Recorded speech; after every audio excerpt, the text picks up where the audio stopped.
Bonjour à tous et bonjour Johan Sfar. Bonjour. Page 10 de vos carnets qui viennent de sortir aux éditions Delcourt, vous écrivez « Les Juifs et le gaz sont deux éléments difficiles à associer dans une plaisanterie. Cependant, j'en suis certain, les Juifs sont comme le petit canari que les pompiers promènent dans l'immeuble pour voir s'il n'y a pas ou s'il y a ou non une fuite. Si le canari succombe, c'est que la maison est en danger. C'est sans doute à ça que servent les corélégionnaires, dites-vous. Quand on commence à les prendre pour cible, c'est que le reste du pays ne va pas tarder à morfler. » Alors je voudrais vous demander comment va aujourd'hui le petit canari. Est-ce que vous voulez que je sois encore plus provocant? Gandhi disait qu'on juge une civilisation à la façon dont on traite les bêtes. Il me semble qu'on peut aussi la juger à la manière dont elle traite les juifs. Et on vit une situation totalement inédite puisque dans le passé, quand on a tué des juifs dans des grands pays d'Europe, la police et le gouvernement étaient pour. Je veux dire, quand il y avait des pogroms, le tsar était d'accord, quand Hitler travaillait, Hitler était au pouvoir. Aujourd'hui, on vit le cas inédit d'une société où on peut flinguer des juifs contre l'avis du gouvernement et de la police. Donc c'est une situation très nouvelle, qui n'est pas dénuée d'intérêt pour le narrateur, mais qui est très triste pour celui qui habite cette époque et ce pays. C'est-à-dire, vous considérez que c'est plus grave ? Je ne sais pas si c'est plus grave, mais c'est nouveau. Parce que, indubitablement, les pouvoirs publics ont été irréprochables depuis les tueries de l'hypercacher et depuis même les tueries de Mohamed Merah. C'est-à-dire qu'il y a une volonté étatique de protéger le bien-être de la communauté juive en France. Ça n'a pas empêché les tueries. Donc la question que ça pose, c'est la question de l'impuissance des pouvoirs publics. Mais d'où vient le gaz alors ? D'un malheur français qui est très compliqué à définir. Je peux le dire assez brièvement. J'arrive pas à me résoudre à avoir en France une population juive qui se dit qu'un jour elle partira de ce pays. Ce qui est important, c'est pas que 3000 juifs soient partis en Israël l'an dernier ou 7000, je ne sais pas. Ce qui est important, c'est que beaucoup de juifs se voient sur le départ. Je ne peux pas me résoudre à avoir une population musulmane en France qui, après 3 générations, continue à dire qu'un jour elle retournera au bled. Et j'ai du mal à me résoudre à avoir une population française dans son ensemble qui s'imagine qu'un jour on reviendra au monde des photos de Robert Doisneau. On a une situation très triste où les gens qui vivent en France ont du mal à se définir comme citoyens français, comme croyants d'une religion ou pas, et ont surtout du mal à être heureux ensemble. Il y a des drames mondiaux dans lesquels on est embringué. On est embringué dans le réveil mondial de l'islamisme, on fait ce qu'on peut, mais le drame que je viens d'évoquer là, il est typiquement français. Cette difficulté à se définir dans son identité, voilà. Donc ça, c'est très compliqué. Et ça marche pour toutes les composantes de la société, c'est ça que vous dites ? Tout le monde va mal. Tout le monde va mal, tout le monde est triste, pour des raisons légitimes ou pas. Le malheur qu'on éprouve, par exemple, lorsqu'un juif va dire aujourd'hui à vivre en France, je risque ma peau parce que les juifs sont pris pour cible. On se doute bien qu'il y a une part de légitimité dans cette phrase-là, il y a aussi une part de fantasme et de terreur, mais pour autant ça mérite d'être pris en compte. Quand un malade vous dit qu'il a mal, vous n'allez pas lui dire qu'il a raison ou qu'il n'a pas raison. Quand un musulman vous dit aujourd'hui en France, j'ai la double peine parce que j'ai autant peur du terrorisme que les autres, mais en plus dès qu'il y a un acte terroriste, on dit que c'est de ma faute.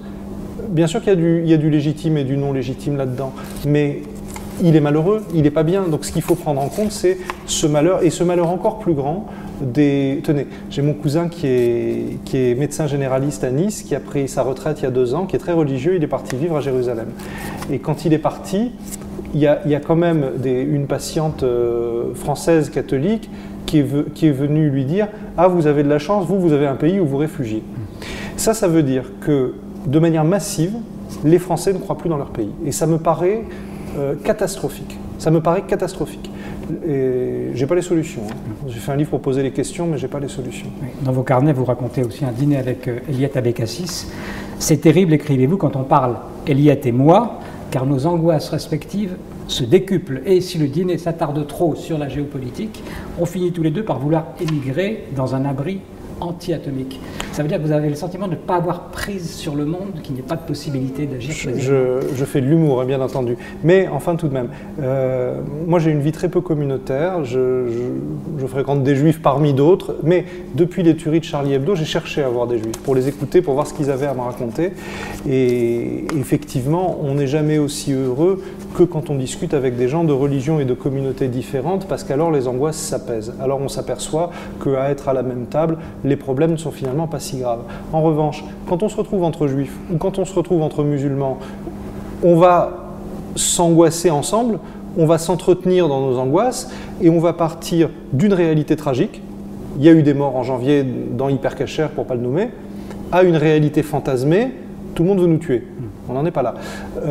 En revanche, il y a des questions justes que pose Eliette. Quand elle dit, mais l'accalmie qu'on a vécue depuis 60 ans en France, si elle était due uniquement au génocide, est-ce que ce n'est pas la première fois depuis 2000 ans que des Juifs sont en paix quelque part parce que Auschwitz a tellement fait peur à tout le monde qu'on a réussi pendant 60 à 70 ans à faire, comme disait Coluche, pas toucher aux Juifs. Bon, est-ce qu'il se passe ça ? Quand Eliette me dit, mais après tout, nos ancêtres, ils sont restés combien de générations dans chaque pays où ils sont passés? Alors, je les comprends, ces angoisses-là. Simplement, par rapport à mon identité à moi, qui suis, français, niçois avant tout, dont le judaïsme est un aspect de mon identité, et si j'ai un orgueil à être juif, c'est certainement pas un orgueil territorial, c'est l'idée qu'on ait une voix dans la polyphonie européenne. Enfin, tout le paradoxe de ma judéité, c'est que si j'avais été en 1905 un juif russe, j'aurais été avec le Bund. J'aurais été dans l'idée qu'il ne faut pas partir, ni en Amérique, ni en Palestine, ni nulle part, mais qu'il faut rester en Europe parce que c'est toute la noblesse européenne d'accueillir les Juifs et c'est toute la noblesse juive d'accepter d'être une voix en Europe. Si j'avais eu raison avec les gens du Bund, je serais mort. Parce que j'aurais probablement été déporté et exterminé. Et ce paradoxe-là, vous savez, ces gens qui veulent plus de juifs en Europe sont les mêmes qui n'en veulent pas non plus en Palestine. Donc on a affaire à des gens qui veulent de juifs nulle part. Nous, on est bien obligé de se mettre à un endroit. Et l'autre drame auquel on est confronté, et ça donne chaud parce que les musulmans et les juifs sont confrontés aux mêmes. Bon, moi je parle de religion tout le temps parce que c'est ma passion, c'est mon choix. Mais imaginez un citoyen français de confession juive ou musulmane qui voudrait bien qu'on ne l'embête pas toute la journée avec sa religion. Aujourd'hui, il ne peut pas. Aujourd'hui, on va le ramener à sa religion en permanence. J'ai déjeuné la semaine dernière avec une copine marocaine, enfin d'origine marocaine, qui me dit « Mais depuis Charlie, tout le monde est devenu fou. Dans ma famille, ils sont de plus en plus religieux, ils sont insupportables. Et à mon travail, tout le monde ne me parle que d'islam. On me demande d'où je viens et machin, etc. » Elle dit « Mais quand je vais à Londres pour mon boulot, personne n'oserait jamais me demander quelle est ma religion et d'où je viens. » Autre citation à propos de ça, justement, vous dites une amie qui dit des choses intelligentes le reste du temps m'a demandé de cesser de m'exprimer en tant que juif. Et apparemment, ça vous a mis en colère aussi. Ça m'a mis très en colère et ça l'a mis très en colère, elle, quand elle a lu l'article. Parce qu'elle a dit, c'est terrible de te parler parce qu'après, on trouve ses propos déformés dans le fixe de la Poste. Il faut que ça se méfie de ça, non? Ah oui, malgré moi, je déforme ce qu'on me dit, je ne le fais pas exprès. Non, mais vous racontez aussi. Je raconte. On voit que c'est votre vie. C'est finalement votre style aussi. Je travaille avec un matériau très intime, mais je fais un roman. C'est certainement pas des choses jetées sans queue ni tête, c'est un roman. Donc, mais pour autant, alors rendons-lui justice. Qu'est-ce qu'elle essayait de dire quand elle me demandait de cesser de m'exprimer en tant que juif? Elle essayait de me dire qu'on était tous dans le même désarroi, dans le même bateau, et qu'on était complètement paumés. Et que... Il ne fallait pas distinguer le juif là-dedans. Voilà, je maintiens que c'était scandaleux. Je maintiens que c'était scandaleux parce que c'est pas au parloir du vieux Colombier qu'on a fusillé des gens. N'empêche que 2 mois après, on a vu qu'une église était sur le point d'être prise pour cible. Donc oui, on est sans doute tous dans le même bateau. J'ai été à un colloque à Tolbiac sur l'islamisation il y a quelques semaines, sur le danger des gamins qui partent en Syrie et tout ça. C'est un colloque où il y avait des policiers, des psychologues, des universitaires, des éducateurs, mais aussi des imams, qui sont confrontés au même bordel. C'est-à-dire qu'on n'est plus du tout dans un pays où des imams vont pousser les jeunes au djihad, on est dans un pays où les imams ne comprennent pas pourquoi des gamins se radicalisent. Ça, c'est important de raconter ça. Il ne faut pas oublier qu'en Tunisie, cette année, il y a 3000 gamins qui sont partis pour la Syrie.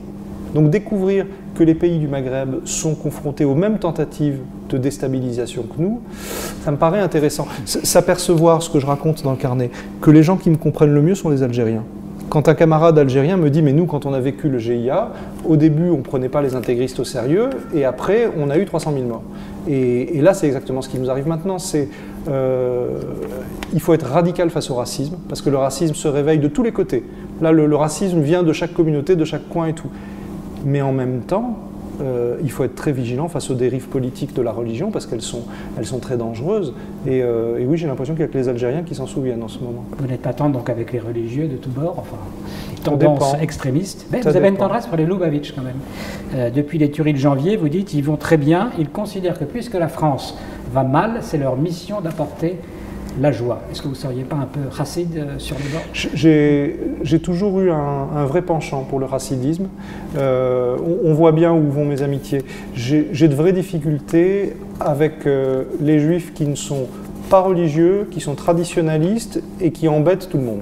Moi, j'ai des camarades qui pratiquent rien du tout et qui viennent m'expliquer que je devrais faire ci ou que je devrais faire ça. En revanche, si quelqu'un est sincère avec sa religion, s'il la pratique sans déranger quiconque et s'il le fait, comme font beaucoup de Lubavitch, de manière tellement poétique, parce qu'en dernier ressort, c'est ça, quand je découvre, parce que moi je ne connaissais pas, c'est ma copine Avishag qui m'a expliqué ça, quand je découvre que pour les Lubavitch qui sont en France, il n'est pas question de partir dans un autre pays parce qu'ils viennent d'ici, que leur mission c'est d'amener de la joie dans le monde, alors qu'est-ce qu'ils font? Ils dansent et ils font des prières. Qu'est-ce que je vous dis? Ça me fait pleurer parce que c'est à la fois tellement joli, tellement inadapté, c'est tellement pas l'image qu'on se fait d'eux. Je supporte pas qu'on mette tous les fanatismes dans le même sac parce que le fanatisme des Lubavitch se limite à sautiller autour d'un Sefer Torah le Shabbat. Donc ça n'a jamais tué personne. Donc là, le parallélisme, vous... C'est inexcusable. C'est inexcusable.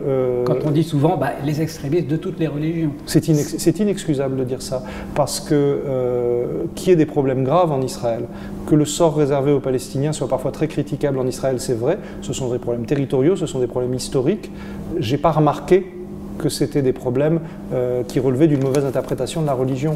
Je crois qu'il y a un crime en France depuis 50 ans, c'est qu'on essaye de se déculpabiliser et de la Deuxième Guerre mondiale et de la guerre d'Algérie. Donc ça a été très commode de se raconter un pays où on se disait « Ah bah oui, tiens, finalement, en Israël, il y a des juifs nazis qui traitent les Palestiniens comme on traitait nous, les colons. » Non, il n'y a pas deux histoires qui se ressemblent. L'histoire d'Israël, c'est l'histoire d'une décolonisation loupée. C'est l'histoire de l'empire anglais qui disparaît et de juifs traumatisés par la guerre et d'arabes qui n'arrivent pas à s'entendre et qui n'arrivent pas à créer un pays paisible. C'est une histoire tragique. J'ai rencontré récemment une jeune fille israélienne qui a fait son service militaire là-bas et qui m'a insulté, qui m'a traité de sioniste. Parce que moi, j'ai un vécu romantique par rapport à Israël. Pourquoi vous traitez de sioniste? Parce que moi, j'aime Israël, parce que je n'y suis allé que quelques fois, parce que j'ai de la famille là-bas. J'ai pas un regard politique sur Israël, j'ai un regard irréaliste et romantique.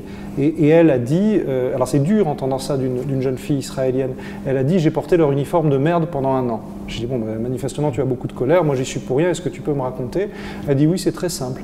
Elle dit « j'ai les larmes aux yeux de voir que 13 siècles ou 20 siècles d'errance juive doivent se terminer à un checkpoint où j'empêche des Arabes d'aller au travail. » Et la critique qu'elle a émise, je l'ai comprise. Elle dit « je me suis trouvé soldat dans un pays qui commet des injustices ». Ça, je l'ai compris. Ce que je ne comprends pas, c'est la haine irrationnelle et hystérique contre Israël. Ce que je ne comprends pas, c'est la haine qui finit finalement par un appel à l'extermination. Ça, je ne le comprends pas. Je comprends parfaitement que des gens qui ont été en Israël aient vu des situations qui les aient choqués, qui ne marchent pas, et je suis dans le camp de tous les gens qui trouveront un moyen d'améliorer la situation. Mais je ne vois pas pourquoi ça devrait amener de la haine en France. Je ne vois pas pourquoi les juifs qui sont en France seraient responsables de ce qui se passe là-bas. Un juif de France a le droit de s'en foutre de l'État d'Israël, il a le droit d'adorer l'État d'Israël, et il a le droit d'être... Mais c'est pas pour ça qu'on va le prendre pour cible. Enfin, c'est un vieux débat. Voilà, on va pas trouver les raisons d'antisémitisme. Si, il y en a une, si vous permettez. Il y en a une, c'est que personne n'ose s'attaquer à l'enseignement religieux. Et là, il ne s'agit pas d'intégrisme, il s'agit d'un enseignement même général. On voit bien, dès qu'un gosse juif et un gosse musulman se rencontrent et s'ils ont du temps ensemble, les différences religieuses disparaissent et ils peuvent être copains. Mais si des petits, on leur apprend à se détester. Un détail qui n'en est pas un. En arabe, personne ne dit jamais israélien. Tout le monde dit Yahoud, tout le monde dit les juifs. Qu'est-ce que vous voulez faire si dès tout petit, on vous a expliqué que les juifs sont des tortionnaires, des diables, des machins, des ceci, des cela? Vous allez en rencontrer un 2 minutes, vous allez lui mettre une baffe. C'est comme ça. Et il faut reconnaître que dans nos familles, ça existe aussi beaucoup. Donc je crois que ça se soigne en mettant des gamins dans le même endroit, en leur apprenant à parler. En ce moment, ça ne marche pas très bien.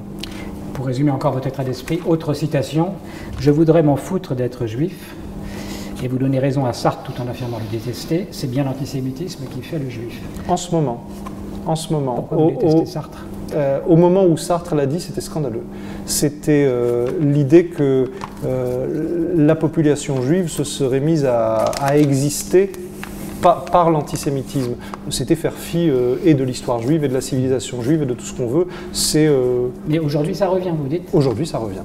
Aujourd'hui il y a des citoyens français de confession juive qui ne pensent pas à leur religion, pour qui ce n'est pas important, et qui sont obligés de se déterminer par rapport à ça, parce qu'ils se sentent, à tort ou à raison, en danger.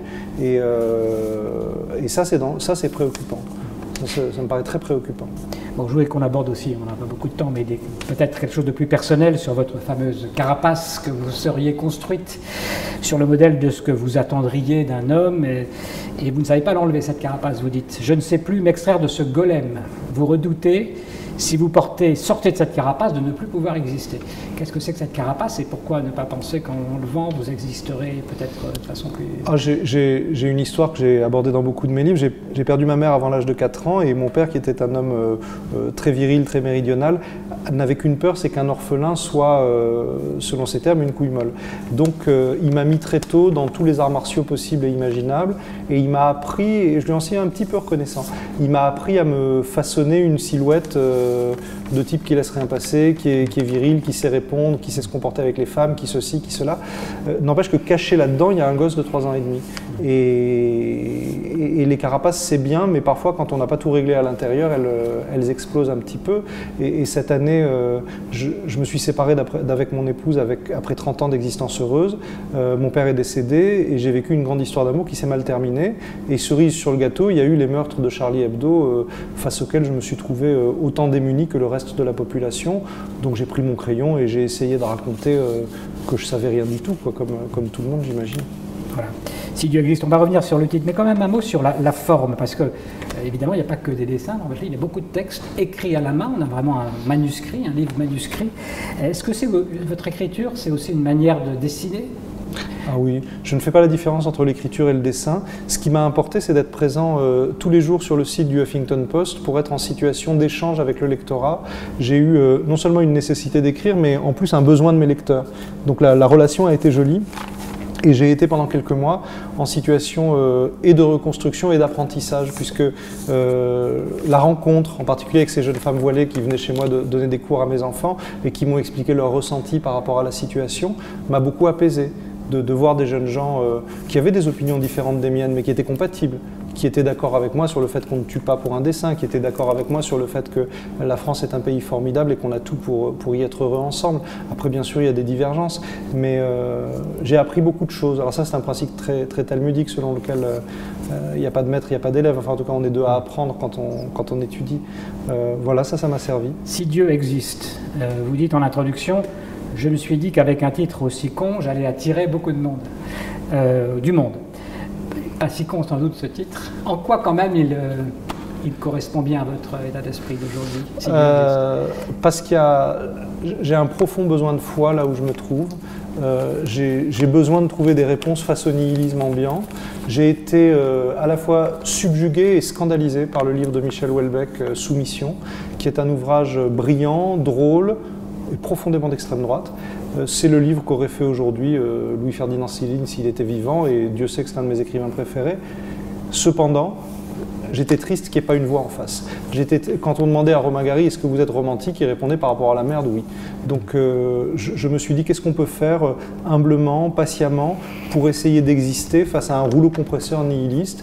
Et je me suis dit regardez le monde, faire l'arpenteur, écouter, et évidemment c'est moins brillant de regarder son époque que d'inventer une fiction où tout est pire que dans la réalité, mais il me semble que c'est salubre. Je me suis pas demandé que pourrait faire une voix de gauche parce que ça n'a aucun sens, mais je me suis dit que pourrait faire une voix empathique ou comment disait Lévinas, oui, éthique, enfin comment faire pour me mettre et là le dessin aide beaucoup.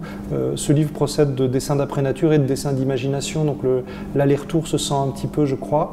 Et donc il y a 3 ouvrages, ça c'est le premier, mais il y en a 3 qui vont paraître jusqu'à fin décembre et qui racontent une reconstruction qui devient très joyeuse au bout d'un moment. Là c'est pas encore le cas, mais c'est une médecine qui fonctionne. Vous avez l'air en pleine forme. Je traverse une crise où tout me ramène à la foi. Pourtant vous ne devenez pas plus religieux pour ça. Je fais des prières tout le temps. Je fais des prières tout le temps. Quand Albert Cohen disait « Dieu n'existe pas », c'est pas une raison pour pas lui parler. Oui, si Dieu existe, c'est un titre enfantin parce que ce sont les questions qu'on se pose quand on est gamin. Après, on sait très vite que c'est pas ça le sujet. On sait très vite que le sujet, c'est comment faire pour investir le monde de manière spirituelle. Donc là c'est une question plus mûre et celle-là, elle m'intéresse. Est-ce que c'est pas finalement la plus grande fidélité à la tradition juive, selon laquelle on ne peut rien dire de Dieu et même pas qu'il existe? C'est ce qu'on dit, on n'a pas le droit de s'interroger sur Dieu. Mais évidemment, avec le décès de mon père, j'ai vu revenir mes cousins qui sont très religieux et très attachants, et c'est le moment où ils veulent vous ramener vers la pratique, et ils m'ont dit, mais tu devrais prier. Simplement, moi, le dessin, c'est une prière. Si prier, ça consiste à remercier pour le monde, c'est ce que je fais nuit et jour avec mes dessins, donc je le fais sans doute de façon très solitaire, mais il s'agit quand même de ça. Et donc pour l'année, la perspective maintenant pour vous, vous avez raconté l'impasse dans laquelle nous sommes, vous avez raconté que cette année était particulièrement, ou ces derniers mois étaient particulièrement difficiles. J'ai l'impression que c'est comme vous vous sentez dans un renouveau éventuellement? Oui, j'ai eu le sentiment, c'est un rabbin Lubavitch qui m'a dit ça, il a dit on ne peut pas réparer ce qui a été cassé mais on peut construire dessus. J'ai fait 3 livres sur le réel et là je suis reparti dans des fictions, j'ai enfin terminé mon chat du rabbin qui paraîtra le 28 août et le jour de mon anniversaire.